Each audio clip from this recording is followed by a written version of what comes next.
Okay. So it is not your imagination. You are hearing very jazzy music playing, and that is our presenter today already setting the vibe before we've even begun. So that's just a preview of how good this is going to be. All right, let's get started. Good afternoon, and welcome to JumpStart's monthly expert led webinar series. Today, with Dr. William Washington from Washington Wellness Institute on taking care of yourself as a probably overworked, overburdened entrepreneur. I'm Lauren Smith Petta, and I serve as JumpStart's Director of Education. JumpStart strives to provide you with access to the knowledge and resources you need to make your small business bigger and better. Visit our website to explore some of our other educational opportunities for small businesses and tech companies. Before I introduce our presenter today, a couple of housekeeping items. This presentation session will be 60 to 90 minutes with time formally set aside for Q&A. Will may ask you to participate throughout, so please place your comments in the chat as he has. Please make sure your responses are going to everyone, not just hosts and panelists. You may need to make this selection in the blue box in the chat. You can also see the Q&A, which is a great place to put your questions as they occur to you and to ensure that we address them at the end. At the end of today's session and in a follow-up email, you'll receive the slides, the recording, any additional resources relevant to today's webinar, and a brief survey. We appreciate your feedback. It allows us to continue to bring in experts and entrepreneurs to teach valuable lessons. All right, without further ado, allow me to introduce our presenting subject matter expert today, Dr. William Washington. As owner of Washington Wellness Institute, Dr. Will is a licensed professional clinical counselor supervisor, clinical hypnotherapist, and a distinguished psychedelic assisted therapist, specializing in integration methods using MDMA and ketamine experiential learning. As an assistant trainer for the Internal Family Systems Institute and a proud board member of Black Therapists Rock, he's devoted to mentoring the next generation of counselors. His innovative spirit shines through as a virtual reality therapist, where he has crafted immersive worlds that empower children to express themselves in a digital space. I also think it's important to mention that Dr. Will is a graduate of our Impact program and a very prized Jumpstart client. Dr. Will, over to you. Thank you so much, Lauren. I am so excited to see you all today. I am just really excited about not only just being able to talk about this, but also to share what I actually have for you. Um, Not every day do you get to really do something like this. And I just want to offer just some, I don't know, just some ground rules with you all. It's okay to be curious.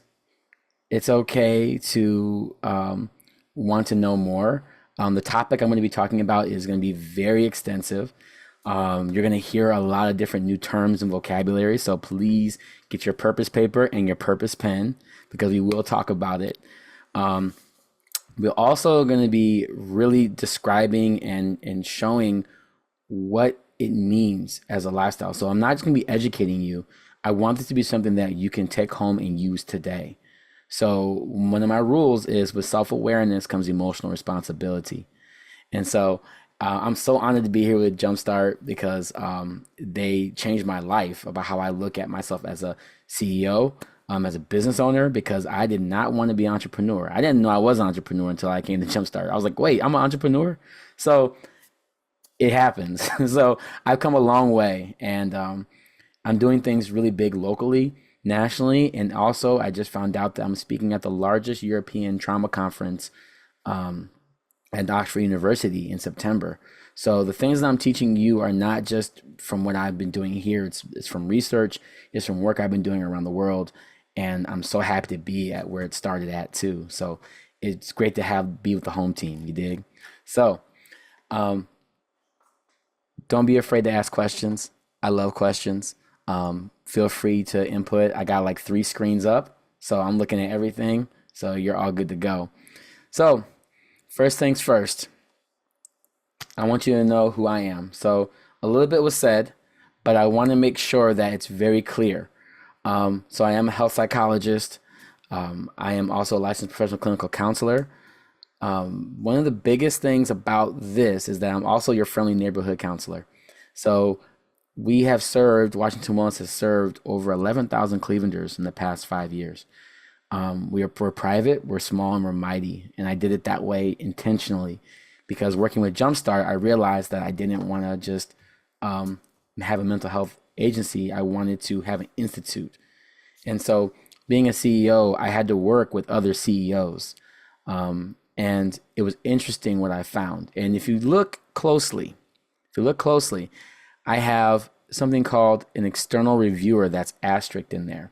So what that means is that's a new job description that I just put on literally about a month ago about. So I now go to colleges, universities, corporates, addiction treatment facilities, and I go into their communities. I interview the students, the faculty, administration, the staff, the CEOs, and I shadow CEOs right now, and I observe them and I write down how they live their life in comparison to how healthy their companies are. And so what I do is an external review of the wellness of the leadership and investments of the actual workers as well. So I'm starting to get like a whole nother life looking at how CEOs live their life on and off the clock. And as you know, as an entrepreneur, when do you actually clock out, right?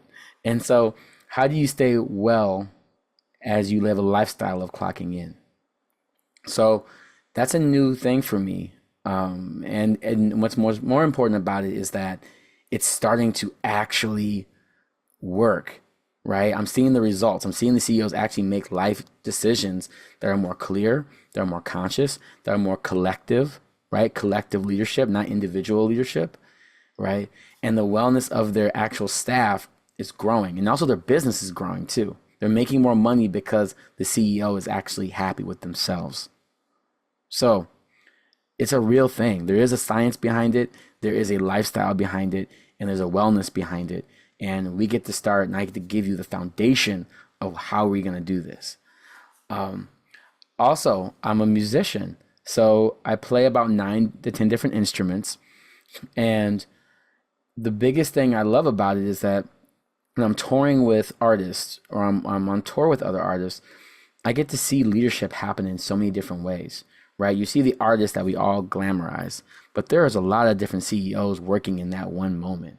And so I get to have firsthand experience working at high profile situations, working with Grammy award winning artists and working with people that are actually doing the work and not just in the scope up top, right? So I'm actually in that space. And so what we're going to be working on today is going to really expand your ability to see your input and output and how it relates to your company, and then make you accountable about it so that you can be not the best CEO, but the healthiest. Because for me, it's about sustainability, right? This is about sustainability. I'm thinking about you in 5 to 10 years, right? And it starts now. So, but before we get into that, let's breathe, please. Oh my gosh. So let's breathe real quick, okay? So if you can, follow this hand, right? Follow this hand. Breathe in. Breathe out. Breathe in. Breathe out. Just do 2 more. Breathe in. Breathe out. Breathe in. Breathe out. Good. I kind of want to just check in on you before we get to the work, right? Because I need to make sure we're all grounded together. The things I'm going to be talking about are going to be very interactive. I need to know where your mind, your heart, and your spirit is about things. So, what do you notice about your mindset going into this workshop? Very curious. I can look at the chat. I can look at the questions. You can also just come in and speak as well.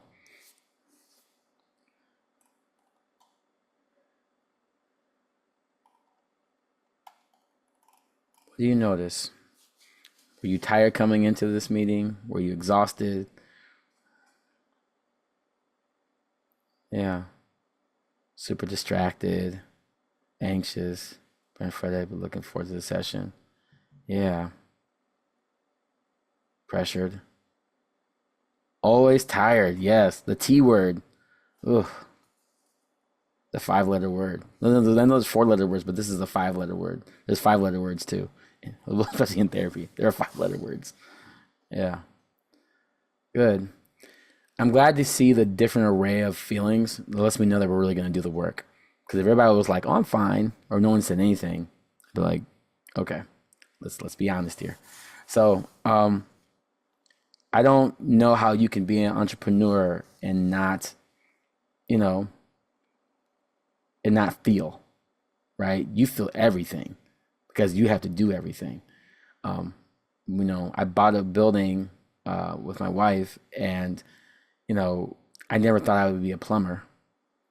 Right? I went I went to school for psychology, not plumbing, but I learned, so I understand. So it's real. So I just want to make sure we keep this in mind. So I appreciate everybody responding. Thank you for your time and response as well. It lets me know that we're here and we're engaged, right? So let's get into the goals. So it's only 3 things. I like to keep goals very simple because sometimes we plan out of our own progress, right? We don't want to plan out of our own progress. So, first one is that we're going to normalize and build a shared understanding of the struggles CEOs face. Everybody's dealing with CEOing in a different way. So I need to make sure that we can have a nice vocabulary, we can have a nice understanding of what it is to be struggling as a CEO, right? Second one, I want to reframe and enhance the decision clarity, right? Decision clarity. We all make decisions, but are we clear when we make those decisions? I know I wasn't. So until I came to JumpStart, and also understanding stress management. So entrepreneurs really are best friends with stress, and we got to really talk about it, right? We got to talk about it. What does stress really mean? I don't see stress as good, bad, right, or wrong. So I want to teach you how to look at it that way. And then lastly, I want to cultivate healthier recovery periods and build a self-inventory coping skills, right? So what this means is when you are in your low period or when you're exhausted, when you are tired, that means something. How do you honor that? How do you honor being tired, right? So the way that you honor your own birthday should be just as how you honor when you're being tired. How can we do that? And unfortunately, when you're being a business owner, you feel like you don't have the time to really make the difference. And so we have to make it a lifestyle. And that's what I'm going to teach you how to do today.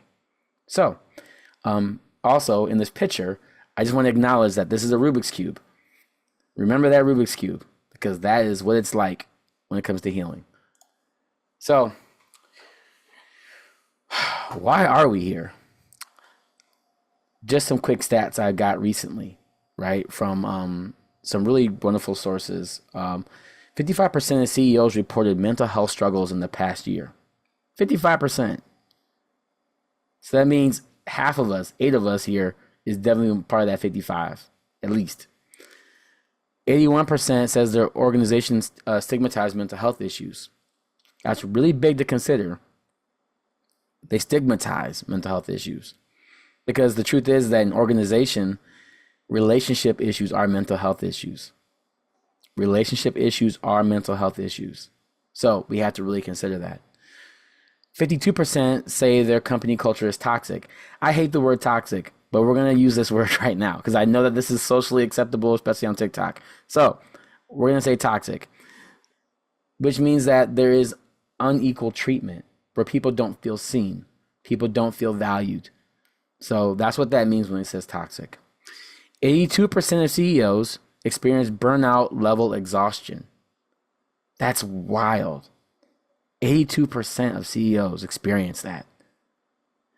26% show signs of clinical depression.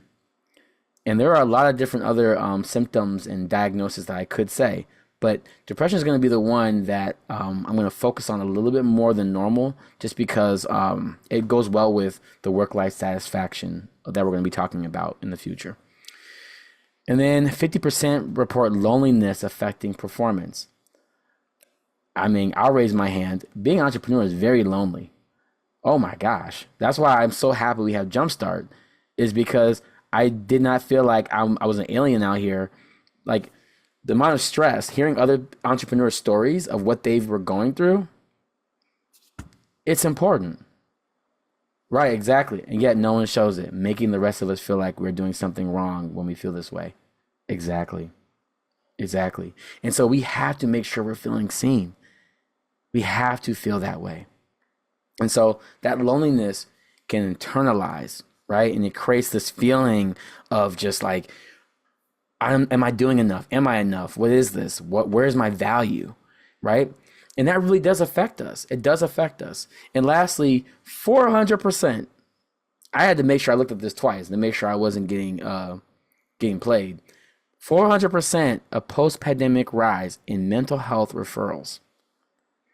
I'm not trying to be funny, but I started this company during the pandemic. I'm doing pretty well. I did not plan on. I made Washington Wellness for actually first responders. I wanted to be first responders for first responders, but they had family members. Then they had their spouses. Then they had their kids, and I wasn't just working with first responders anymore. I started working with actual communities. So it got big too fast. So I understand why it says 400%. I can definitely send you the resources I got for that too. So that was really overwhelming. So now that we've gotten to this point, you all have your own why. And I hope that you write down what your why is on your purpose paper or purpose pen or on your cell phone keep note. I want you to write out what your why is, because I want to see if it transforms from now until the end of this presentation. I just want to see if it actually does do that. It's important to know where you're starting and where you're going, because once we get to the finish line, we're going to erase the finish line. So one of the foundations to healing as a CEO is actually erasing the finish line. You will not cross a finish line as a CEO. It's important to understand that, because we keep thinking, well, if I did this, then I can get this. Well, if I get this, then this can happen. You keep moving the goalpost. So we have to erase the line, and we have to understand, what is the path I'm trying to walk to feel at peace with my company? How can I feel at peace with my company? Right? So the value here, the value in all of this, is understanding the pace of your own peace. Write that down. Understanding the pace of your own peace. What is the pace of my own peace? Oh, and I should definitely mention, I do not give homework, because that means if I give you homework, that means I have to grade you. I'm not grading you. I'm not in school anymore, and you're not being graded on who you're trying to be for yourself. There should be no grade about who you're becoming. But I will give you side quests. So we're going to go on side quests. So your side quest is to understand right now, what is the pace of my own peace? How can I obtain the pace of my own peace? So that's where we're going to be at. Okay? Now, I wanted to give this off first. So, I wouldn't be a therapist unless I said, what are the signs and symptoms? We're going to go through this very carefully, because signs and symptoms, right? A lot of us entrepreneurs and CEOs have red flags that we paint green. I will say that again. We have red flags that we paint green. And we're like, oh, that's a nice forest green, when it was brick red. So I need us to understand that there are healthy CEOs and there are unhealthy CEOs. And I also want to acknowledge that there are unhealthy CEOs that are very successful. So we have to understand, what does really success look like as an entrepreneur? What does it look like as a CEO? We have to start breaking these things down. Our values are no longer the same. The economy is not the same. The input and the output is not the same. We have to adjust to what's realistic to our growth and our patterns and our circumstances that we're in as business owners, right? It's important to look at this. So let's learn. Ooh, I love that. Real success equals peace, ease, and joy. I love that. I honestly, I have to agree with that a little bit, because if I don't feel joyful, if I don't feel joyful about what I'm doing, I probably shouldn't do it. And there's some times as an entrepreneur, I'm like, well, this is gonna be my last day in the company. And I'm like, wait. It wasn't the fact that I didn't like the company anymore. It was the fact that it wasn't letting me, I wasn't able to be myself, right? I wasn't able to be myself. And so there's that transparency that needs to be got, right? We need to get that transparency. That's very important. So let's look at this chart real quick. So this is a simple breakdown. We're gonna get a lot more detailed. So the physical well-being, a healthy CEO, regular exercise, good sleep, and balanced diet. Come on now. I just literally had, yeah, I just ate like chips just before I got on here. So, and they weren't veggie chips, right? Definitely Lay's. So I'm already not in that category, right? Oh no. An unhealthy CEO, burnout, poor sleep, unhealthy habits.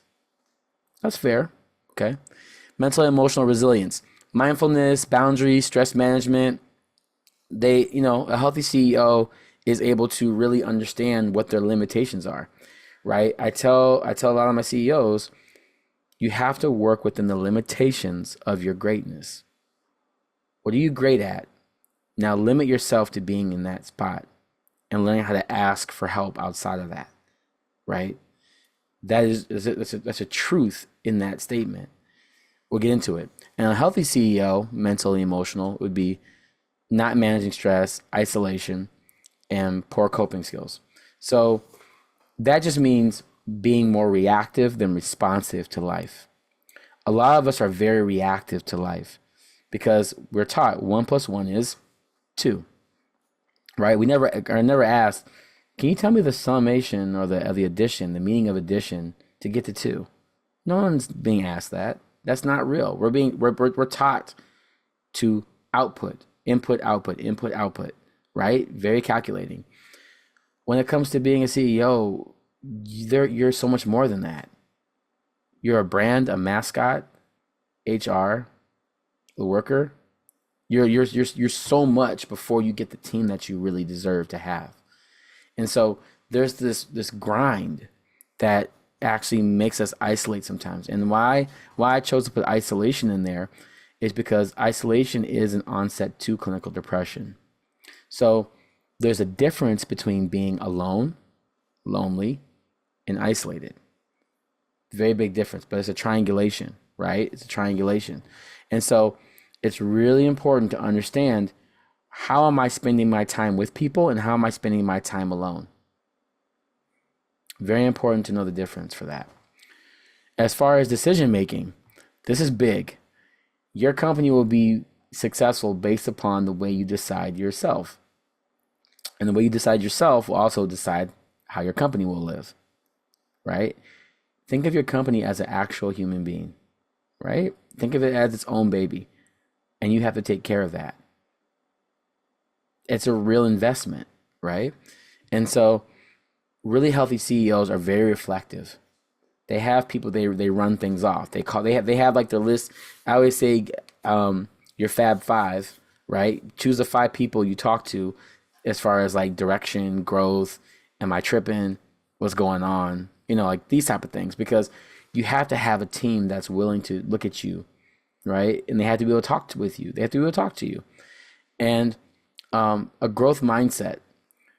Challenges are not a problem in a company. Having adversity in your company is not a problem. It's not accepting the growth that's possible is the problem. So it's important to understand that the possibilities you create within the problem shows how healthy you are as a CEO, right? It's almost considered a sense of resilience, right? And so it goes back to that unhealthy part where it's rash decisions and tunnel vision, right? If I get this done, I'll be okay. If I get this done, it'll be okay. You're having these blinders on. And the truth is that what we usually create for our company, it usually is meant to connect to other people. I don't think we value the fact that entrepreneurs are really about the community. We are literally living and planting ourselves in community to thrive. And that's a really beautiful process if we're honest with ourselves about it, right? So, and when it comes to leadership and culture, transparency, developing teams, and models wellness. So you are living and breathing the transparency needed. I tell people all the time, I'm not honest and I'm also not a liar. I try to be very transparent because I need you to know that I'm not going to be the perfect boss. I'm not going to be the perfect CEO. What I'm doing is going through a process and I'm letting you know what I'm doing. One of the biggest upsets that I've learned by being an external reviewer, going to other companies, is the hardest workers always say, I just don't know what's going on, but I'm working really hard. I don't know what's going on, but I'm working really hard. I'm really trying to help, but I don't know if this is making an impact. People need to know that they're making an impact in your company. People need to know that they're actually changing your life. People need to know that when they're helping you, that you're actually doing better because of them. I don't make the rules for that, but that's what relationships do, right? What's the point of being in a relationship with somebody if they don't speak to you? They don't communicate with you. And you can be with anybody if no one's going to talk to you. So you need to make sure that there is transparency when you're having hardships, when you're working on something, and you let them know in advance, right? One of the biggest things is that if you empower autonomy with your workers, you actually get back invested workers, right? So it's important to be transparent at all times and also letting them know in advance so that they can actually plan how they want to work with you. So it doesn't feel like a shock when someone leaves, right? Always leave the door open, but also know who's walking in the door, right? And then outcomes, right? A healthy CEO has sustained performance, creativity, and longevity. Sustained performance is another way of saying a consistent attitude towards the product of the company, right? You want a consistent effort. Even though the outcome may not always be the best, consistent effort is always going to shine a little bit brighter. Very close, but it will shine brighter at the end of the day. Creativity. The reason why I say creativity, I don't mean you have to be an artist to be a CEO, but what I'm saying is that you have to be able to look at how flexible your company is, right? The best gymnasts in the world are not the most muscular, they're the most limber, right? They have to be able to have that shock absorption, right? The impact. They have to be strong enough to be flexible.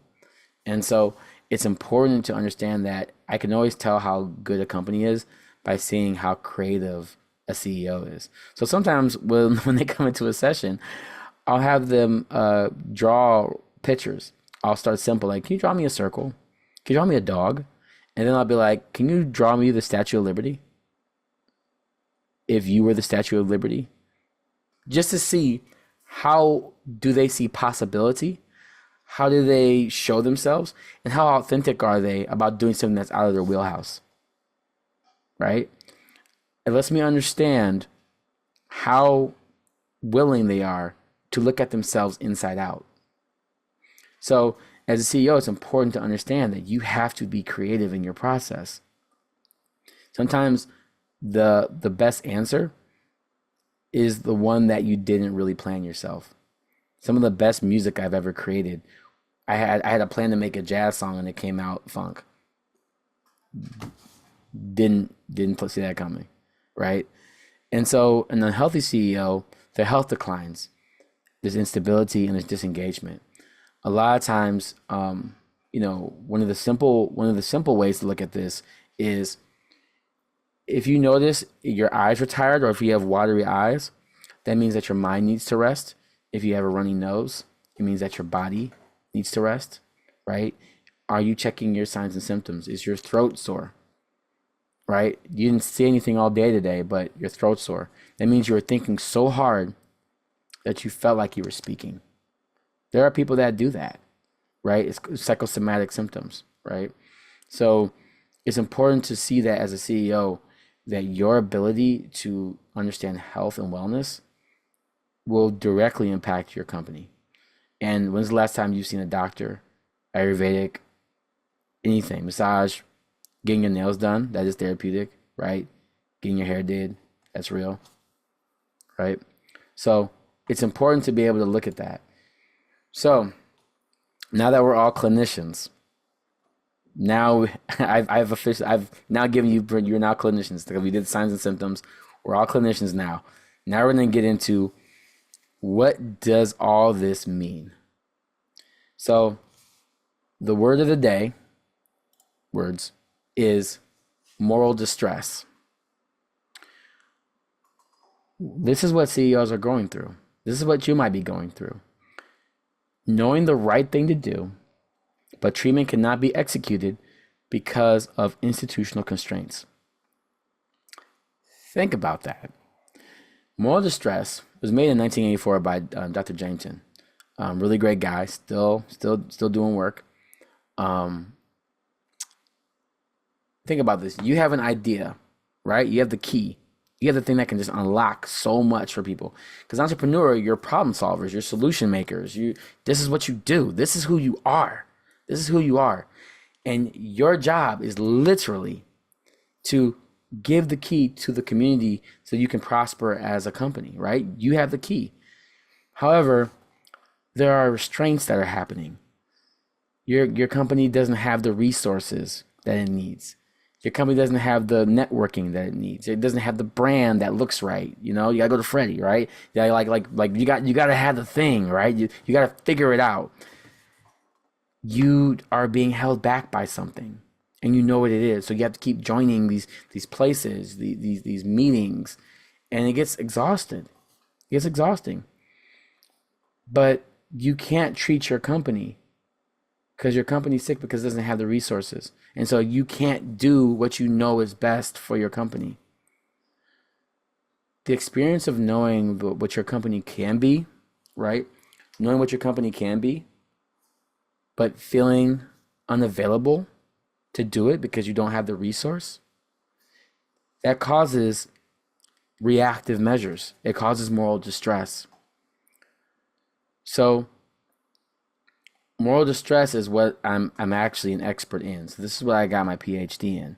So during the pandemic, I studied the perception of moral distress on physicians during the pandemic, and I created my own healing modality, which is what I'm going to be talking about in England. So this is what we're actually experiencing as CEOs. I know what my company needs. I know what my company wants. I know what my company needs to look like. I know who my company needs to impact. But my company doesn't have what I need to do it all the way. So now I have to work a lot harder so my company can have the resource so I can be the person I know I should be. That cycles over and over and over again. And what that does is it leads to what we call secondary traumas. So the truth is that CEOs, they're exposed to performance too long. We are so much in our performance that we forget that we're in a process of growth. Say it again. We're exposed to performance for so long that we forget the actual process of growth that we're in. It gets very distracting to not have the resources you need, to find the right communities to thrive in, to get the right networking and support needed, right? There's always something that's got to be done, right? Just when I clock out, I have to clock back in. Or there's just one more email that I have to get done. And so a lot of us as entrepreneurs and CEOs, we're dealing with this performance identity. And what happens is that the people that see us and look at us, they see us working really hard, which is cool. It's cool. But they don't see the fact that I'm working hard because I'm trying to free myself to not do this anymore, right? I'm working hard so I don't have to do this again. So I don't have to go back again. So it's very important to understand that CEOs have an access, a hypervigilance, and exposure to adversity on a whole other level than other people do. It's completely it's this whole other culture. It's a whole other culture of exposure of adversity. And so it's really important to understand that your presence matters. Your presence matters. So that isolation we were talking about, that will hurt your company. Because as a CEO, you have to be present. You have to be seen. You have to be the somebody. You can't be a nobody. You have to be a somebody. And so how you're seen has to be transparent, right? If you stick too long in the performance, what happens is that it can lead to burnout, right? Burnout meaning you having extreme exhaustion, the inability to work harder, the inability to grow, the inability to free yourself in a way that you really could be. Compassion fatigue, this one is a big one. A lot of corporates deal with compassion fatigue more than burnout, actually, because they're so focused on policy and adjustments and navigating efficiency that they forget the compassion for their employees.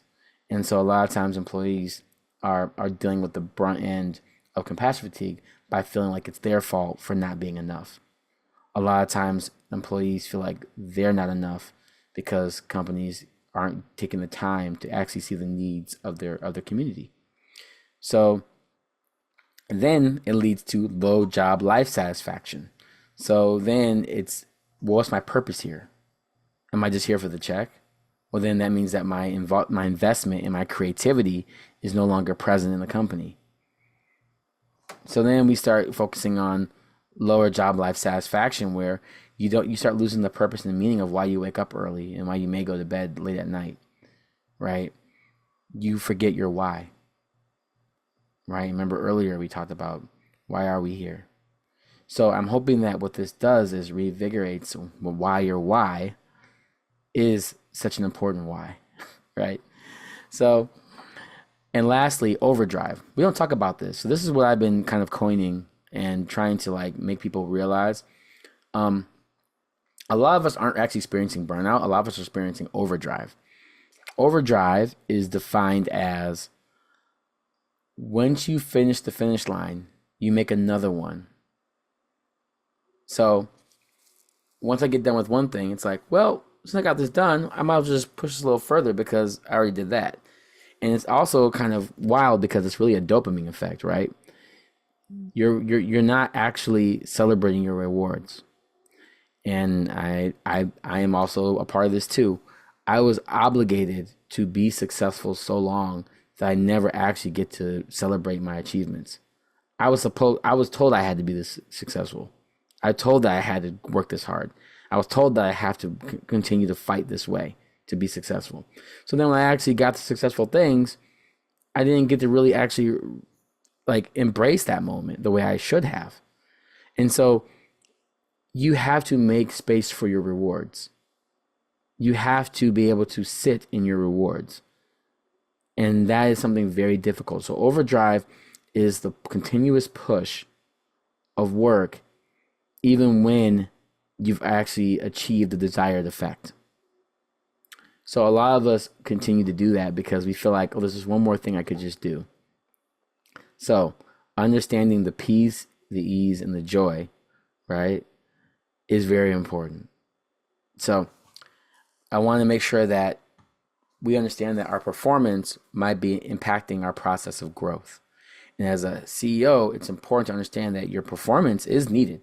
It's like a teeter-totter, but your process has to be honored, right? Sometimes your adversity is a reminder that the process is valuable. A lot of times we don't believe that our process is valuable because we don't get the rewards. It's an investment. And we have to learn, what does investment mean to me as a CEO? What does investment mean to me as a CEO? So, side quest. All right. So, now I'm going to hand it off to you. All right. Feel free to answer. You can also speak up too. If you can't use your mic, you can also type it. So whatever feels natural to you. Have you ever felt like you had all the answers, but never the resource? How did you react there? Or how do you react to that when you don't have your resource that you need, right? Tell me your experience. I want to know, what did you do? Or how did you react to that? What was your go-to to figure that out? And take your time. I'm a therapist, so like I don't mind having awkward silences. Ooh, okay. I love this. Send me the best emoji about what your face looked like when you experienced that. Yes, I love that. Yes, nonverbal communication. I'm here for that. I'm so here for that. Hmm. Yeah. The outcry. Feel like you're shutting down. Yeah. Ooh, drowning pool of tears. Yeah. It's like I'm just fed up. Wavy. Yeah. Wavy. Yes. Home Alone. Ah. Yeah. Love it. Yeah. Mm. Yeah, I'm feeling that. That was good. Yeah. I've definitely I feel like I've had all those emojis in one day. Yeah. Yeah, probably 2 days. Yeah, definitely experienced that. Completely have experienced that. Yeah. So it's really important to feel what you're actually going through as a CEO. And I hate to say this, but we don't really take account into those moments, right? Like when you're having that hardship and then someone like emails you and goes, "Hey, can you be on the panel?" like, "Yeah, I'll be there at 12." You know? It's like, why didn't you take that time to cry, right? Because you feel like you have to keep going, you have to keep pushing. And so it's really hard to ground, grow, and give, right? To ground, to grow, and to give. That process as an entrepreneur and CEO is very it's very rocky, right? And so it's important to understand that your experiences are meant to be a lesson into the leader you want to be. It doesn't sound cool when you're going through it, right? Especially with the tear emojis, right? Like I don't want to tell everybody like, "Hey, you're learning a lesson right now. This is good for you." No, I need $500,000 to build this building. What are you talking about? Like, what are we doing here? No, I don't. Don't tell me I'm learning a lesson. I need the grant. Give me the grant.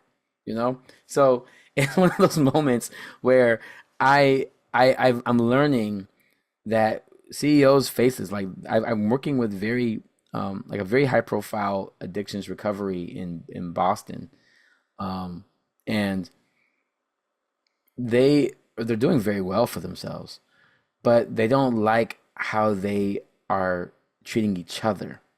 They want to be more connected.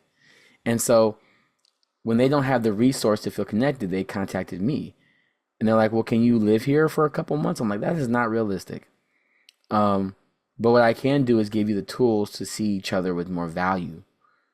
And so a lot of times when I'm telling you all right now is the resource that you're looking for is actually within you and relationally around you. And when we feel stressed, we actually isolate ourselves. We actually feel like we're alone. We feel like we're misunderstood. We feel like people don't get us, which is why it's important to have community like this because it is not easy being yourself when you don't have the resources to be who you know you are. Moral distress, right? So let's take a deep breath real quick because this next part is going to be a lot of thinking and it's going to be good. So let's take a deep breath in with our nose.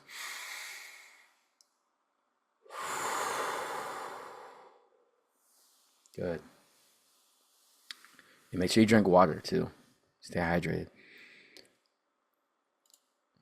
We're going to talk about capacity versus capability. This is a very simple and complex concept. You cannot allow your capability to be your availability. Your capability is not your availability. Please write that on your purpose paper and purpose pen.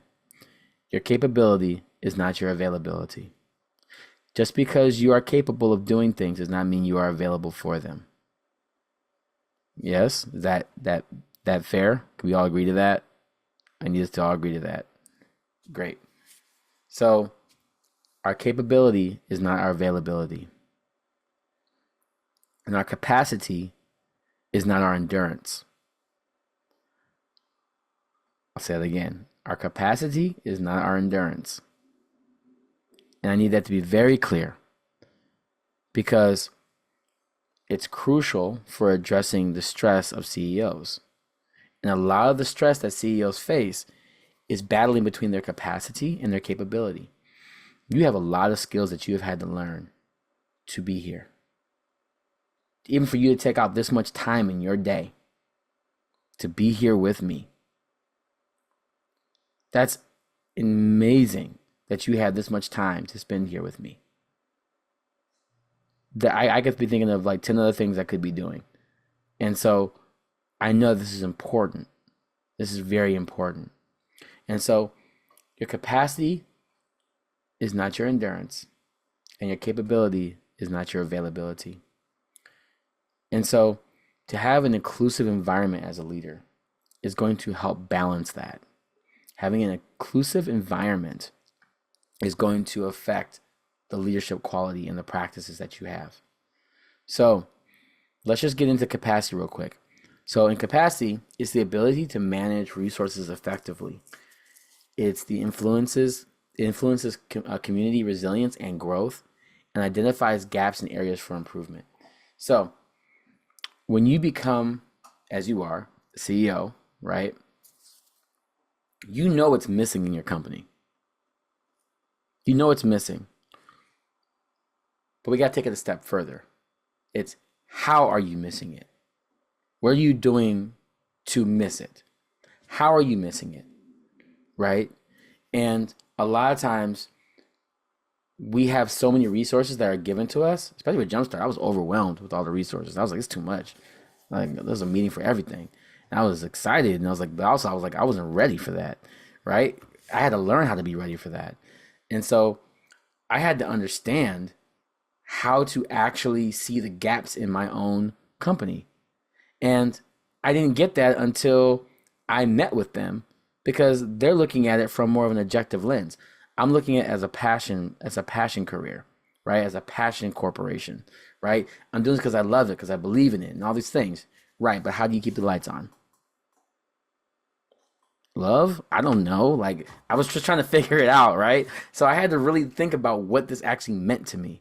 And so my capacity is learning how to navigate and mine and source different resources so that I'm not going beyond and dipping into things I shouldn't be doing. Sometimes we like I said earlier, we plan out of our own progress, right? Sometimes you can over practice things. You can actually over practice, right? At some point you lose the authenticity once you over practice. There's a little bit of adrenaline and anxiety that you got to have to get to that next level, right? There's a little bit that you need, right? And so it's important to understand that your capacity is understanding the abundance you come from as an entrepreneur and a CEO. You come from a state of abundance because you're in a position of authority and change. You have the power to change because it's your company. You get to work with that. And you get to refer to other people that have the same interests and values. Hopefully they do. That's another seminar. Then the other one, capability. So this is a unique one. Okay, follow me on this. It's the ability to perform specific tasks efficiently. The problem is that a lot of times with CEOs, they overlook the simple skills that are so needed. For instance, we all know what Zoom is. We've been in Zoom because of the pandemic. There are people that still do not know how to work Zoom. The world is working on the internet, and we need places to meet. And so it's very important to understand that you should be efficient in Zoom. You should know what the buttons mean. You should know what the buttons do. And you should know how to use the buttons, especially if you're meeting with people, right? It's very important. Remember back in the day how Jobs would say, well, do you know Microsoft Office? Do you know Excel? Can you make a spreadsheet? Can you make a PowerPoint? Remember that? You used to lose your job because you didn't know how to make a spreadsheet in Excel. That was a reality. So we have to be able to navigate simple skills and do them very well. So as a CEO, it's important that a lot of our stress comes from not operating in the comfort of our capacity and our capability. If you lack skills in things, it actually makes it more stressful for you to understand the workflow process. A lot of CEOs get stressed because they lack workflow. If they lack workflow, it means they lack routine. If they lack routine, that means they lack discipline. If they lack discipline, they don't have motivation. If they have motivation, they don't know what the reward is, right? It breaks all the way down. It breaks all the way down. So we have to start from the beginning and build it all the way back up. It's a real thing. And so there is a muscle to being a CEO. There is a muscle. And so you have to know how to have your day before you have others. Because the truth is that once you hit that door and you start running, you will not have your day anymore. And a lot of the stress that CEOs go through is the fact that they never had their day. So it's very important, very, very important to know how to embrace skill set, right? The second part is enhancing individual and team performance. If you are outperforming your entire team, you should be asking yourself why. Well, because I own the company. Yes. And what makes them not want to work hard as you? Are you not inspiring them? Are you not giving them a space to be seen? How are you collaborating leadership? Right? There's two types of leadership, right? There's vertical leadership, which is what we're all accustomed to. And then there's horizontal leadership. Horizontal leadership, it's more of a it's more of a black-centered approach. But what it is before I move forward, I'm going to look left and right before I move forward. So anytime you make a decision, you always look left and right before you move forward. And if you can't do that, then it means that you didn't do enough work to move forward. Because the intentionality is supposed to be so impacting and powerful that you have to look and refer to your team before you move forward. If you cannot look left and right, that means that you might be isolated, which means you might be experiencing a level of stress that might be decaying your actual company. So we have to reset that. We have to reset that. And also the last part, informs training and support needs, right? Trainings are so important. And me being a self-learner, trainings are a little frustrating because I have a pace, right? I have a certain pace. But I learned that when you support the needs of people and you see what the gaps that they might be having in their life, and you offer the resources of your company without extending yourself beyond your capacity, right? Your abundance, beyond your abundance, you actually create people that care because you showed care. If you wonder, why don't people care about my company like me? Because you didn't care about them. That's why. And so a lot of times when I have to dismantle corporations and I'm dismantling them to help them rebuild, right? I do a rupture and repair process with them. They're freaking out because they've never seen somebody intentionally rupture their company. I'm intentionally rupturing their company because I'm exposing the gaps. My research was studying physicians during the pandemic, their moral distress. And so I had to go into hospitals and understand what was happening in these hospitals. The hospitals were dismantling themselves, and it was exposing the gaps in their corporations, in their hospital corporations. And I was teaching physicians how to restore themselves during the dismantling of an organization or an infrastructure. That's not an easy thing to do and still hold the integrity of the Hippocratic Oath, right? So that's no different than what we're doing here.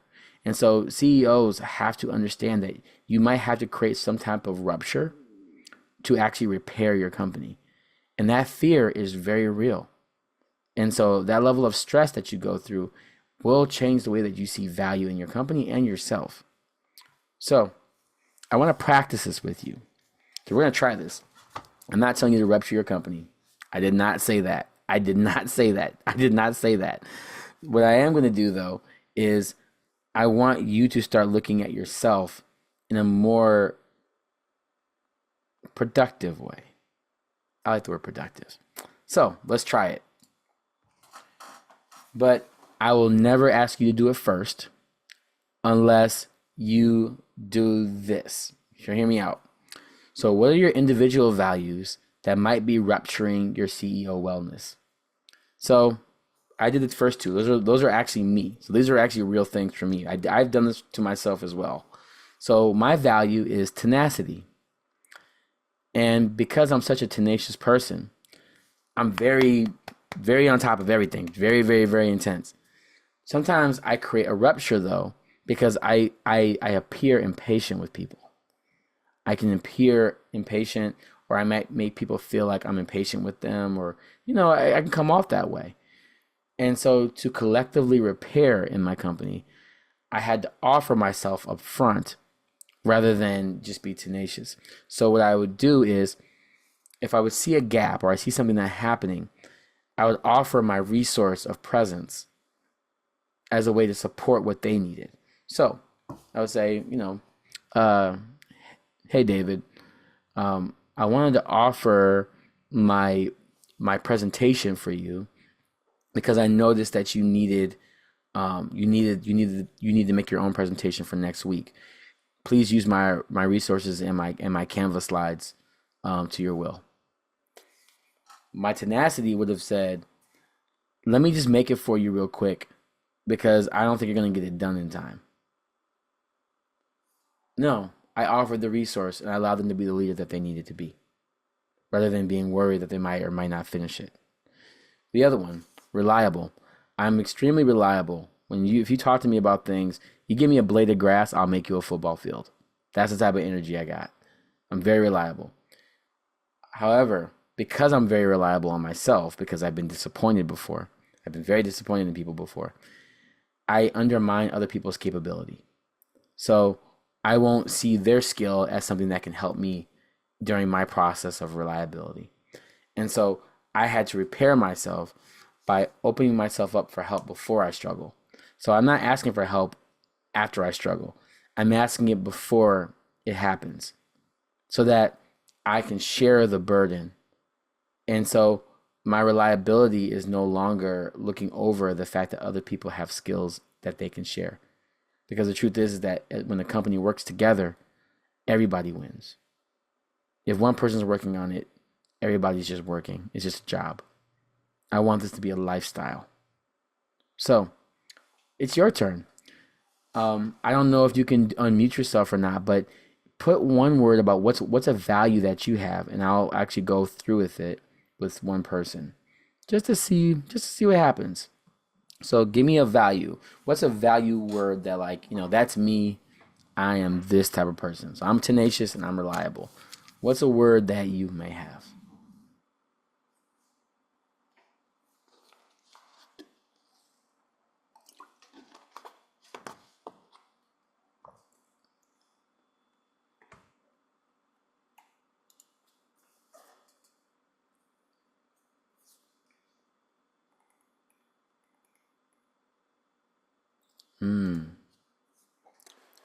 Candid, persistent, transparent.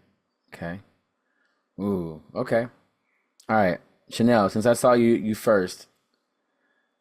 So candid. So how does sometimes being candid create a rupture with other people?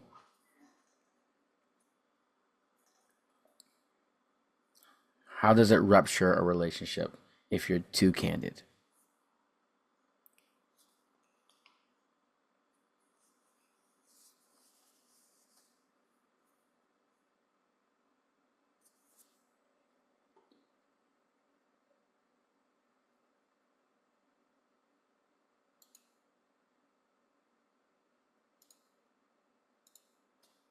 Take your time, no rush. Morgan, I see yours as well. Transparent. How does being transparent create a rupture? Zan, how does persistent create a rupture? Lisa says, results, focus, goal achieved, rupture, less patience for nonsense. Yeah. I need a yes or no. I don't want to hear the story about your yes or your no. Just tell me yes or no. I ain't got time. I ain't got time for this. Yeah.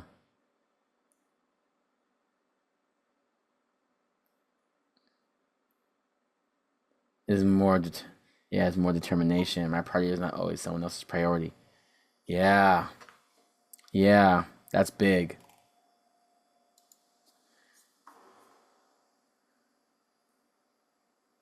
The rupture's directedness may not be the right way to influence someone all the time. Chanel, emotional weight. Yeah. Yeah. I love that. That's a really great answer. Yeah. And so the repair in that is what can you, not to change, don't change, but adjust. What type of adjustment could you do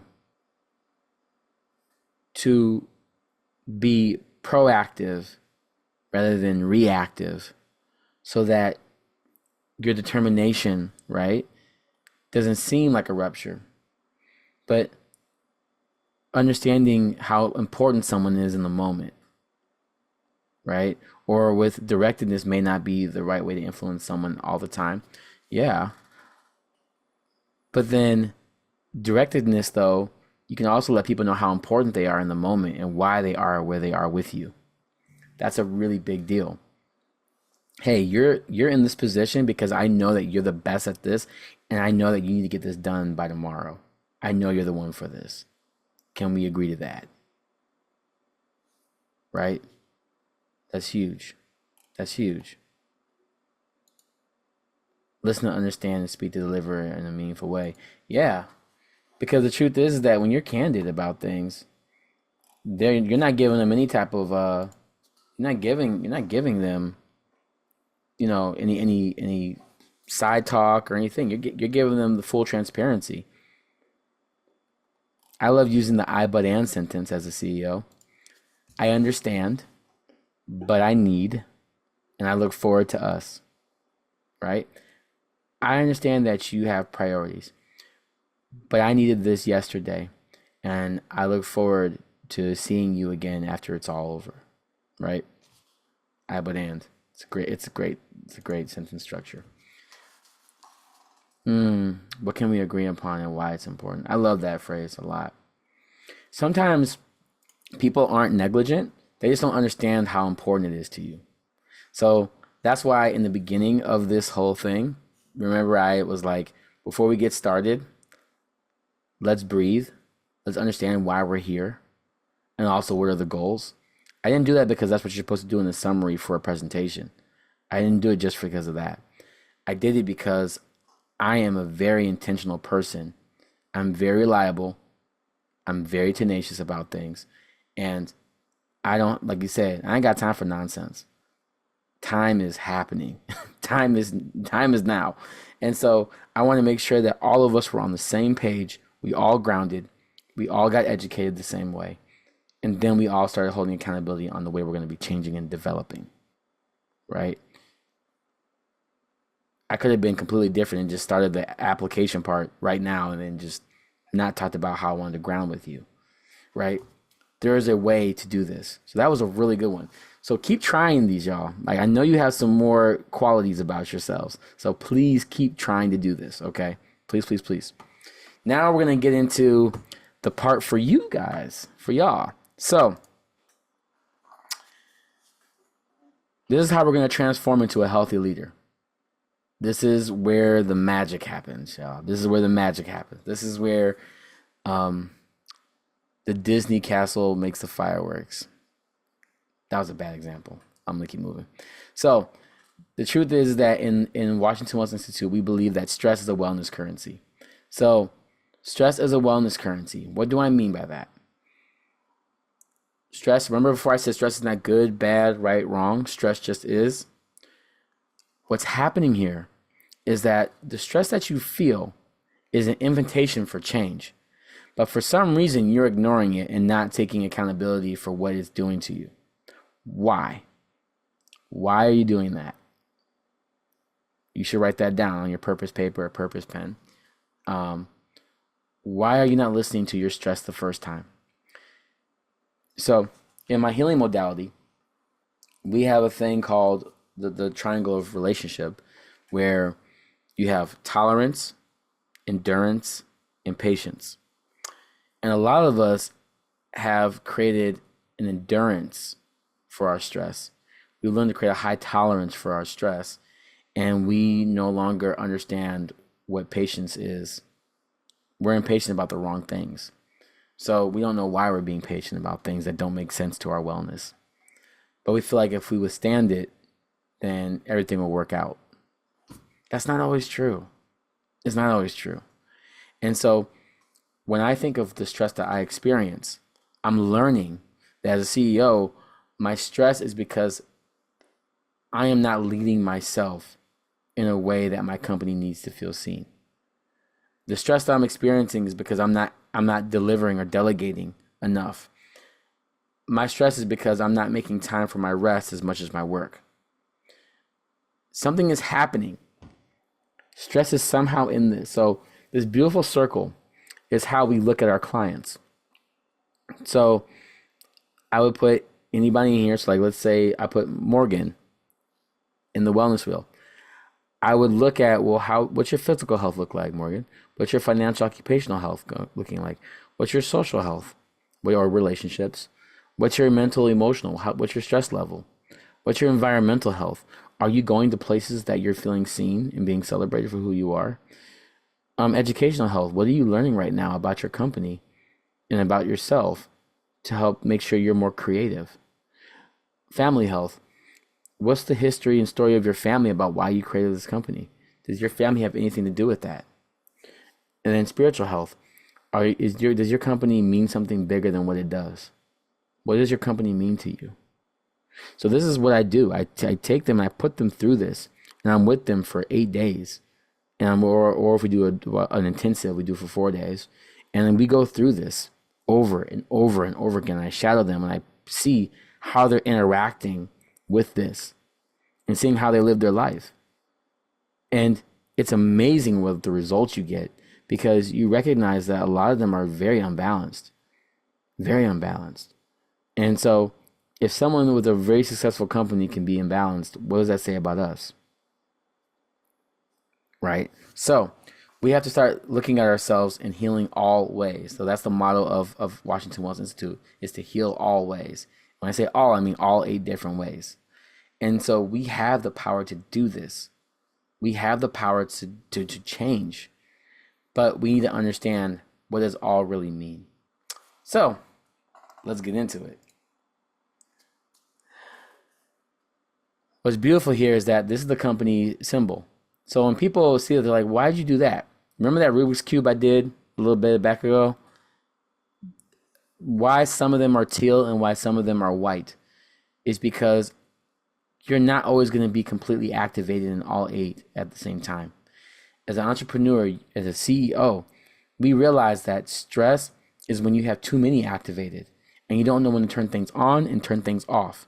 So it's important to know that not everything has to be 100%. There is no way to be 100% invested in something. You can't. We're too pulled in so many ways. If you're an adult and you have bills, you're already being pulled financially. Doesn't even make sense. So we have to turn leading into a lifestyle. And this is an intro into health and wellness. So this gets really deep. It took me about 10 years to really make this thing. And now I can finally look at it in so many different perspectives, because I'm learning as I'm applying it that even my development as a CEO has changed. So the things that used to be activated are no longer the same anymore. It's changing, right? My Rubik's Cube is changing. My wellness cube is changing. And so I want to be able to help you look at yourself this way. Okay? We can do this, y'all. We can do this. I promise you we can do this. So, first things first. You have I'm actually going to put this in the chat for you real quick, because I just want you to have this. So this is for you. What this is the first part. This is the first part. When you get this, there'll be a QRC code right there. I didn't do it for this just because we're in a video. But you'll have the QRC code in the document for yourself. So this first one is all about learning what these actual little pie things mean. So you can download it. You can do what you need to do. It's all for you. So normally I charge people for that. That's free. So you got it. So what this is a way for you to start looking at yourself. And when I say looking at yourself, it's how can you see yourself in 8 different ways. So that first page that you see, right? The first page that you see, it's the symbol, and then it has a first round and second round. What you're supposed to do in that first one is you're supposed to put how much energy do you put into each of those 8 categories, right? How do you put yourself in each one of those 8, right? So physical, emotional, social, environmental, all those, right? So you want to put yourself in that. How much energy do you put into that? And so the second page of that is a definition of each one as well. So now you get to see what I'm talking about. So, because, we all have different definitions of what things are, which is normal, right? It's normal. But what this does is it allows us to kind of see healing the same now. We're on the same level playing field. So, for instance, physical health is not just about how your body looks, but it's the input and output of your body. So nutrition, the rest, everyday life, how much you exercise, do daily activities. How much energy percentage do you put in that first column, right? In that first column, for me, I put 15% because now I'm starting to work out 4 times a week now. I used to be like 2% because I worked out 1 time a week. I had to upgrade that, right? The mental emotional. Mental emotional is about how well do you handle stress, right?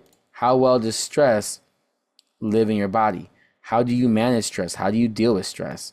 That's very important to understand. So how much energy percentage do you put in that? And you can do this right now if you want to. It's very important. We're going a good pace. We're going at a good pace. Next up, what's the next one? It's social. So social health.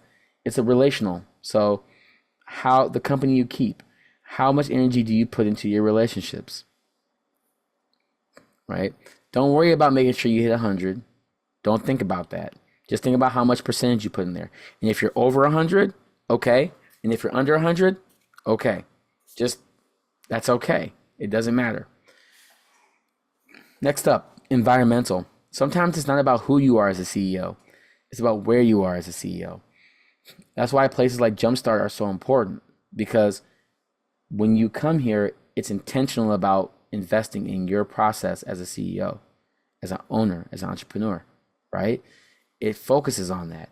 If I hang out at Burger King every day as a CEO and I don't even work there, I'm not getting the right nutrition as a CEO, right? Your environmental health matters. It matters, right? Educational health. So this is about how you learn as a CEO.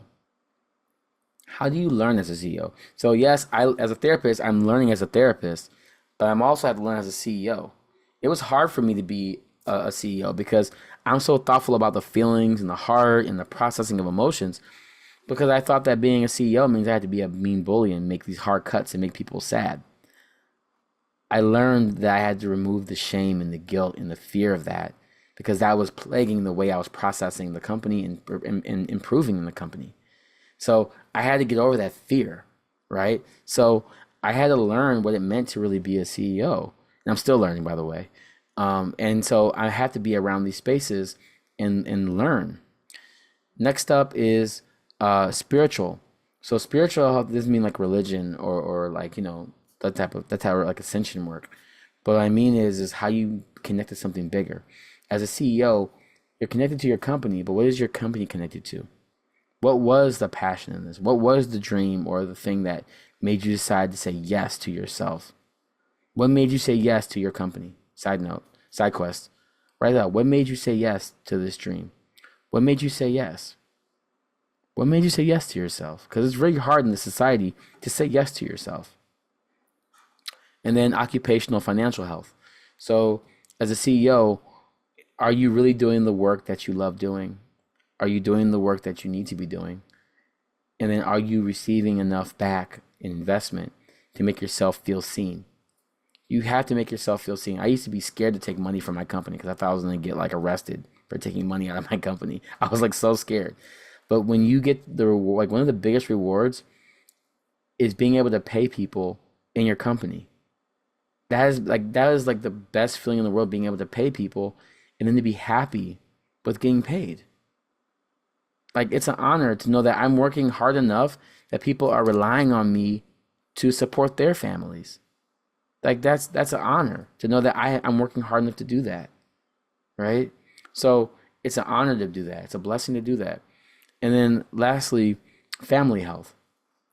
As a CEO, how does your family play a part in your business health? It's very important to think about this. Also, the story where you come from business wise. How did you know to be an entrepreneur? How did you know to run a business? Why do you? Why keep doing it? Right? What is it about your family health, the story of your family? Understanding that also family is not just biological. I got a CEO family. Like where it was a bunch, like especially the impact, I still talk to them.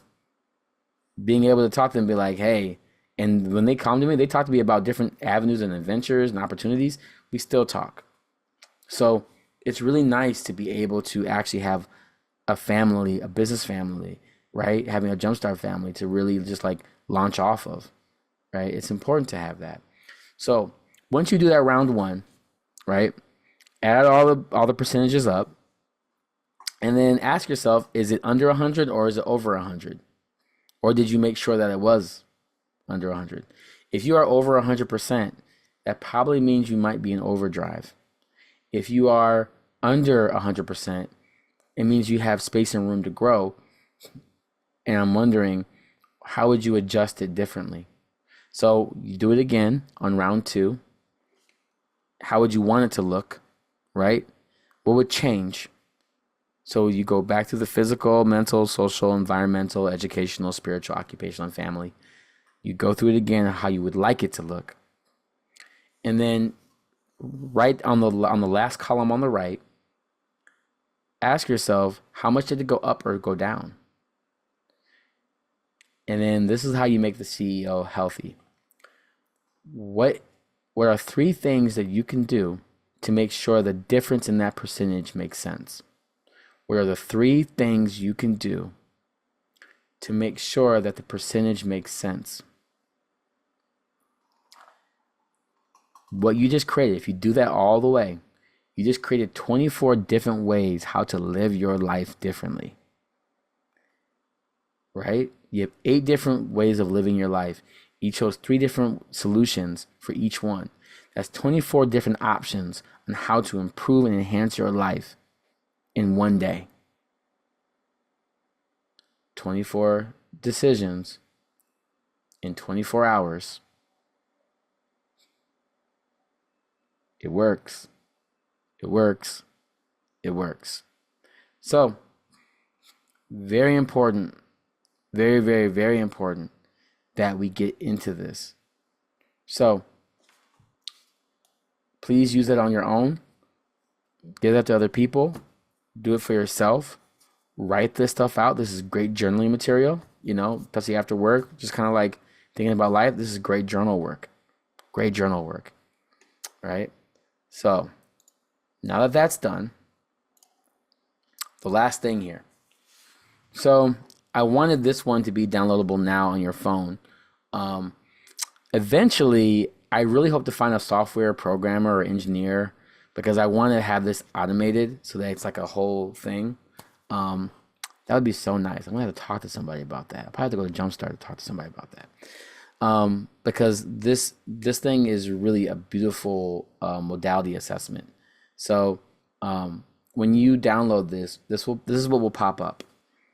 And what this is my survey on how to see in that wellness wheel, right?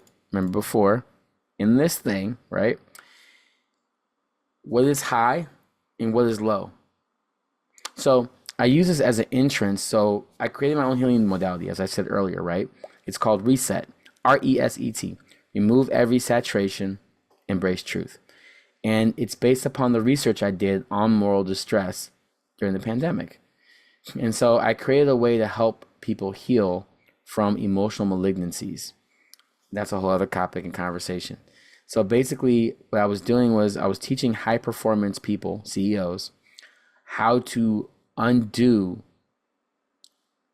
the conditioned and the illnesses that they were experiencing because of burnout, compassion fatigue, job life satisfaction issues, and overdrive. I was teaching them how to undo that so they wouldn't experience the end result, which is moral injury. A lot of veterans face that. So I work with a lot of veterans too. And so I was trying to help undo that burdening. And so this is the first step that they take. And this is what CEOs use before I even meet them. I have them fill this out because it allows me to start the conversation of holistic application for CEOs. How to become healthy, resilient leaders. This is what we need to be. This is what we need to do. This is how we need to become is a healthy, resilient leader for our team, for our companies, for our communities. This is how we do it. And this is the conversation starter. And so each of the 4 questions hit a different modality. So the first 4 hit physical, the second 4 hit mental, emotional, right, and so on and so on. And once you're done, you just add up all the numbers, right? So add all the physical together, add all the mental, emotional, add all the environmental, add the spiritual. And once you do that, what you actually end up doing is seeing how much energy and intention are you putting in these different 8 modalities. And you'll notice some are very high, some are going to be low, some are going to be the same. It's going to see how you actually pattern yourself. So you know how in our company, you see how some are teal and then some aren't, right? That was my mapping when I first did this. So for me, my financial was extremely low because I was like just starting out. My social was very low because I was isolating, trying to figure out how to be connected to people. I didn't know JumpStart yet. Then I went to myself asking like, well, why am I going through this? Because I was like, well, me. And then I went to my educational. I was learning how to become a CEO, learning how to be a business owner. And then lastly, family. My family is very important to me.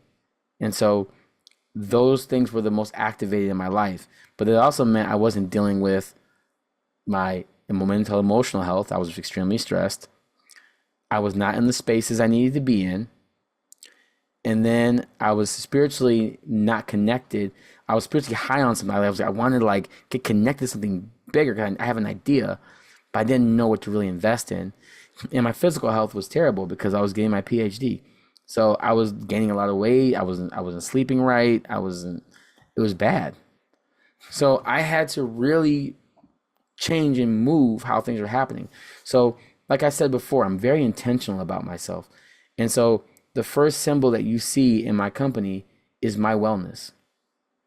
I cannot ask you to become better if you can't see me. I have to show myself first. So this is my way of showing who I was and now who I'm becoming. So I'm a living, breathing example of the past, present, and the becoming future. So it's very intentional about how we show ourselves. And so I really want you all to be able to go through this and see how you're activated or how you may be dormant in some of these healing modalities. This is the start of becoming a healthy CEO. And what's more important about this is the conversation you're creating. What you're creating is emotional intelligence as a CEO. You're creating an awareness of how to look at your own company from a health perspective rather than a product perspective. You're learning how to look at the people that work for you and with you differently because of horizontal and collective leadership. You're also able to understand and make awareness that the things that you may be going through are a product of mismanagement of abundance. Your abundance is being mismanaged. And so if we can reframe how to look at wellness in our lives, you just got 24 different ways on how to approach that. So that is your side quest. And that is also your job and your calling to do this. Because the truth is that you're going to still be here working on this. And there's nothing wrong with starting over. There's nothing wrong with resetting, right? There's nothing wrong with any of that. The worst thing you can do to yourself, is forget your why. And so before we head out, I just want to know, and have Lauren come back, do you feel like your why has been inspired at all? Because this is why we're here, right? We're here because we believe in something bigger. We believe there's more than what we're going through. And that moral distress can feel very heavy if we're not being intentional, right? I want your why to be loved. I want your why to be seen. I want your why to be acted upon. So I just want to say thank you all so much. And what I'm going to do is actually I'll put the other link as well so that you can have the other link just in case if the QRC code doesn't work. I'll put that in there as well. So you can download that for yourself. Make sure you share it with friends and people that you know. You can share it to strangers too, but it's okay. So that is it on my end. And if you want to stay connected, you're more than welcome to, there's my link tree, all my social media information, and also there's a side quest at the end. So now you have 4 steps. There's to finish the wellness inventory, look at the numbers, make a weekly schedule, how to upgrade or limit, and then follow up with me for a free 15-minute consultation. So you get so anybody that was here, you get to see me for 15 minutes and we can go through it together. Amazing. Well, thank you so much. Before we release Will to all of his activities today and all of you to your businesses, does anyone have any other questions for our subject matter expert today? You can put it in the Q&A, the chat, or you can raise your hand.